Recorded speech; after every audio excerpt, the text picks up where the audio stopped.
Hello, I'm Kigan. Thank you for joining me. I have a lot to talk about. I'm doing, today we're going to do a review about talking about what was from What on Earth is Happening, podcast 160, about interference theory. And I wanted to say that we were also thinking the other day that back then it was interference spelled as interference, but today, with fear, it's interference with fear in it. So that's the interference theory going on today. So I thought that was really clever. I will start with a poem and then I will start reading this. I'll start with two poems because I wanted to read those two. First one is The Ocean of Emotion. In the ocean of emotion, sometimes the waves get choppy. Sometimes a tsunami comes and everything gets sloppy. The calmness of any ocean eventually returns, but for the ocean of emotion, the calmness must be learned. So, just be calm, and if you're upset, don't let it bother you. We recently got, on Facebook, Mark Cleverfield just recently made a new friend, and the man sent us something about phonology, which is the interference kind of, what I was talking about how a lot of pressure is coming that is making people so stressed out and so upset that they're actually self-destruct. Don't do it. Please don't do it. Be careful. It's almost happened to our own master, but then she got up on her feet and she brought us together, and now we're doing things which we hope is influencing and inspiring others to do things too. Don't lose hope. There's lots of great things going on. Things are happening. People are waking up.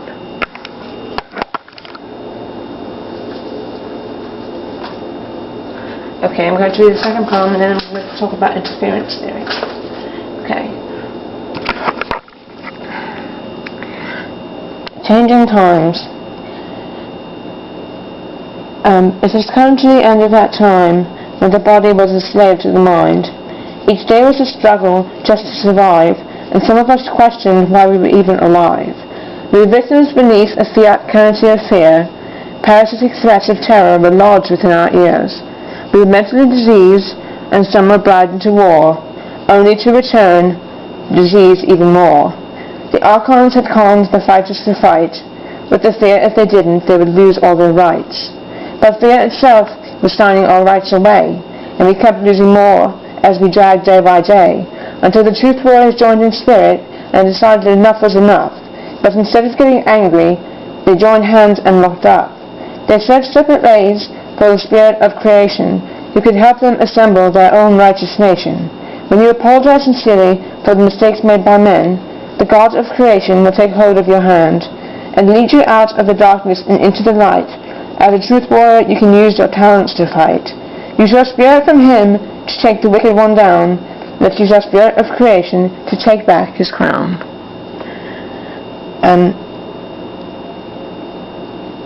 I hope you enjoyed that. It was very inspiring.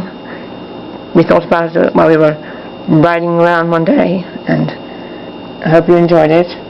And the good quote is, "The fear of what may happen if nobody is in charge is holding us back from the responsibility of being in charge of ourselves as an aggregate." And also, this was a great quote from Mark Cloverfield: "When love is the authority, there is no fear." So that was a good quote, and there he is right there. I'd like to thank him because he really helped us out, and he was a great creation, and he just wants everybody to come into the world with his vision of everybody loving each other and taking care of each other. And we love him. He's a great, great friend. Okay. Now about interference theory.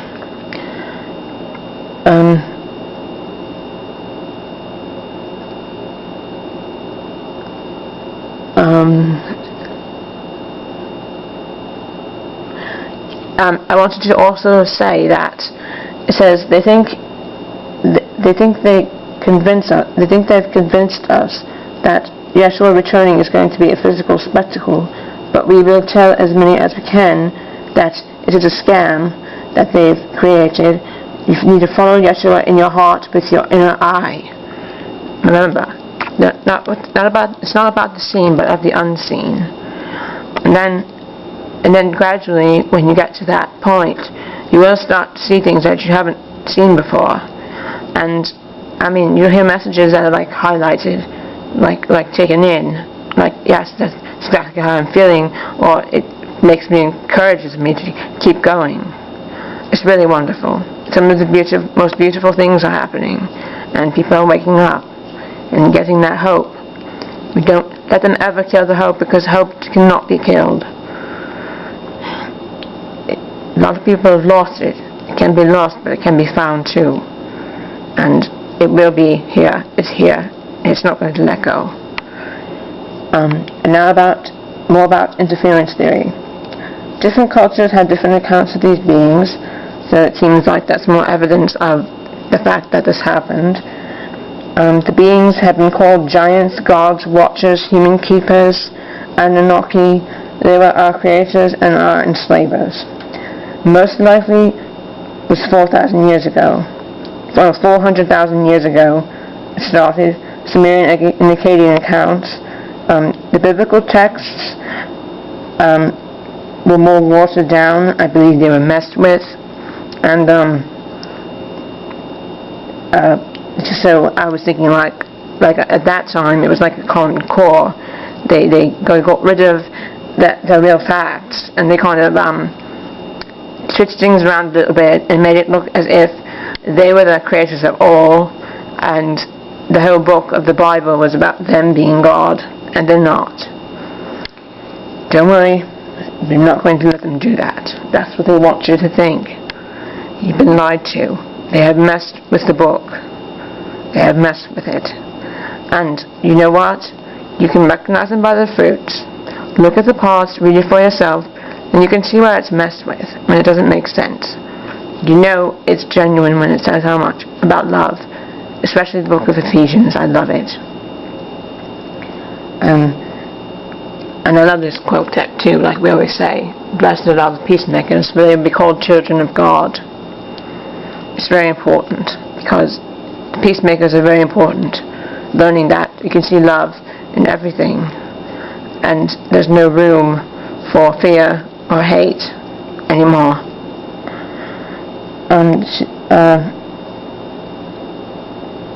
The beings came to collect resources. Gold has a special connection to spirit beings and the creator spirit. And I think I know why. Mark wasn't sure why, but I believe that we were inspired to believe why. Now, I'm not going to say this. I know this absolutely for sure, but through my hope, I really do believe this is it. That's what it is for. Let's see what I wrote here. It says why about gold, why they were so obsessed with it. It says, here it is. Gold has a special connection to beings and the creator spirit. Gold given as a gift of love has an even more powerful connection. Gold is priceless, and it helps to inspire intelligent beings. It's not only pleasing to the outer eyes, but the inner eye as well. This is why money is no longer backed by gold. Gold is purposely manipulated so the majority cannot afford it or has no choice but to sell it. And we see the continuous con of cash for gold everywhere. They're trying to con you out of your gold because they don't want you to realize this and understand it. I really believe that's true. I believe that they're trying to make it scarce so people who really can't afford it get even more hopeless than they are, because they're trying to suck your hope out. And I believe it's true. Because the proof is that those commercials, remember those cash for gold? Cash is worthless. It's worthless fiat. Why would you exchange that for that? It's worthless. It has nothing. It's a lie. Gold is important. It has a deep importance. And everybody deserves to have a piece. They all want to hoard it for themselves, the pigs, so they think they would be able to have all the control and nobody would be able to get in touch with the creative spirit. Gold needs to be shared, and these people don't own it. It comes from the earth. These people, creatures, whatever, they want it. That's why they say it's the material, it's the gift of the gods. It's a gift of the Creator God for good people and good beings. Not for the beings that want to hoard it and take that experiences away from people. And Anunnaki said that gold belonged to the gods and used it as a treat for greedy dictators. The sadists, blinded by greed, only saw gold as a valuable status symbol and would never know its true purpose. They don't want the masses to acquire gold because it can inspire them to contact the creative spirit who is their father, especially gifted gold and love. So, I think that's why. It's just a suggestion that I was inspired to believe.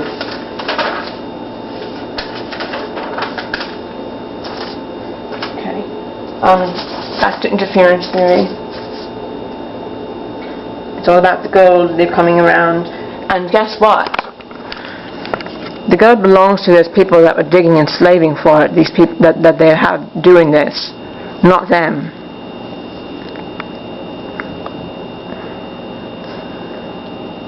I believe that they really did bring people here, they make people so they could have somebody to rule. Because they decided they want to be cast out of heaven. And they have more knowledge than we do because they were angels before. I believe that. And they were denied that and locked out because I believe because they get old as well. Not as fast as humans, but they do. They eventually die. And they go and when they came, before they made humans, they decided to check with their elders over there. So they do get old. And I believe those elders are other wicked spirits, and they wanted the gold, they wanted all the power, so they could control the rest of the angels that fell when they pulled this horrible scam on people. And it could have had something to do with when that happened. With that, there used to be a planet called Tiamat, and then one day, I think these creatures just for the hell of it, and wanted to control everyone, and they decided they could destroy it. And then it became the asteroid belt, and a piece of it became Earth, and a piece of it became the Moon. So they knew that there was gold on it, and they had to get it out, so they could be looked at as gods. And they're not. Nothing of the sort. Gods with a small g. Crap. Junk.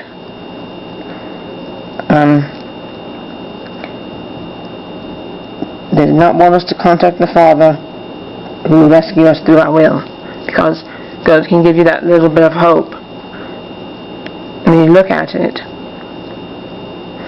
And its brilliance and its inability to be destroyed is very special. And it's worth a lot more than any kind of money you could ever think of. Two tribes or people, it doesn't really matter if they were person or, the spirit creature, whatever it is, the demonic forces, I would say that, more like that. The two tribes, whether they were one individual or a bunch of individuals in different named tribes. Because remember, like Ralph said, names don't matter. They like to screw around with names, but you need to toss names aside and remember, recognize them by their fruits. We believe that the idea of hell came from the mining operations because people went way, way deep into the ground. They're the core. The Enlil was the primary commander. He was the younger future king, they said. Which, I don't believe it. Why would anybody want... Well, maybe a demonic world, but that's ridiculous. No king of any kind. That's just insane. Enki, the secondary commander, was the older and wiser one. He saw... they saw that the evolved hominids at the time, which were on Earth, had the potential to slave for them, and they manipulated the hominids to create beasts of burden. So, somebody to do their dirty work, and who was intelligent enough to be able to do exactly what they wanted. And they were and they took these things and they experimented on them, and they were modified for selfish purposes. So, I can't imagine some of the things that they might have created, some of the creatures, while they were trying to make humans, and what other things had to suffer because they decided to interfere with another beings. And also slavery was abolished on their planet, creating such a species should only be done by God. They want to be our slaves but our helpers. Not a new slave species, not a new species. So they wanted to call them slaves, helpers, to make it look like what they were doing was enhancing these beings so they could have abilities that they didn't have, but not to enhance them for their being, but for them, for their selfish purposes. And they were playing God. They had no right to do that. And neither one of these individuals is a good individual. They did things that were unspeakable, and they didn't care. They only cared about what they wanted. They want to be our slaves, but are taking. Yeah, that's what I said. Enlil forbidden by. What is that? Forbidden by plan. He says, if this is forbidden by the plan, we're supposed to find God ourselves as part of our task. We are not to interfere with species here. Then they went to the elders and voted on what to do. And the elders said, do it. And they did create the hybrid species, so you can get the gold and get out. They didn't care about the species or what happened to them. Just wanted gold. The Sumerian pottery, they have pottery artwork, which is actually, when it shows them making pottery, it was not pottery making, it was a depiction of the God's lab and how humans were created.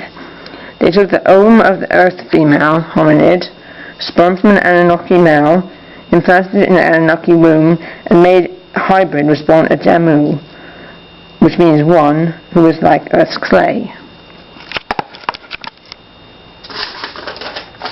The new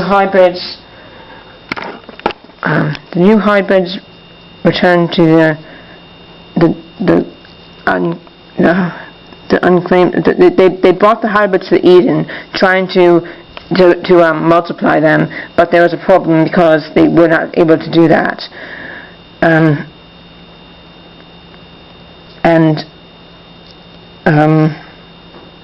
So they did more genetic manipulation, which was a very terrible thing to do.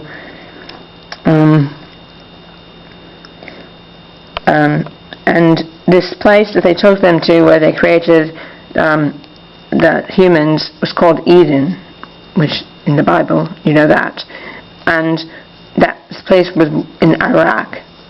And I have to pick this up later because this video is going to run over time.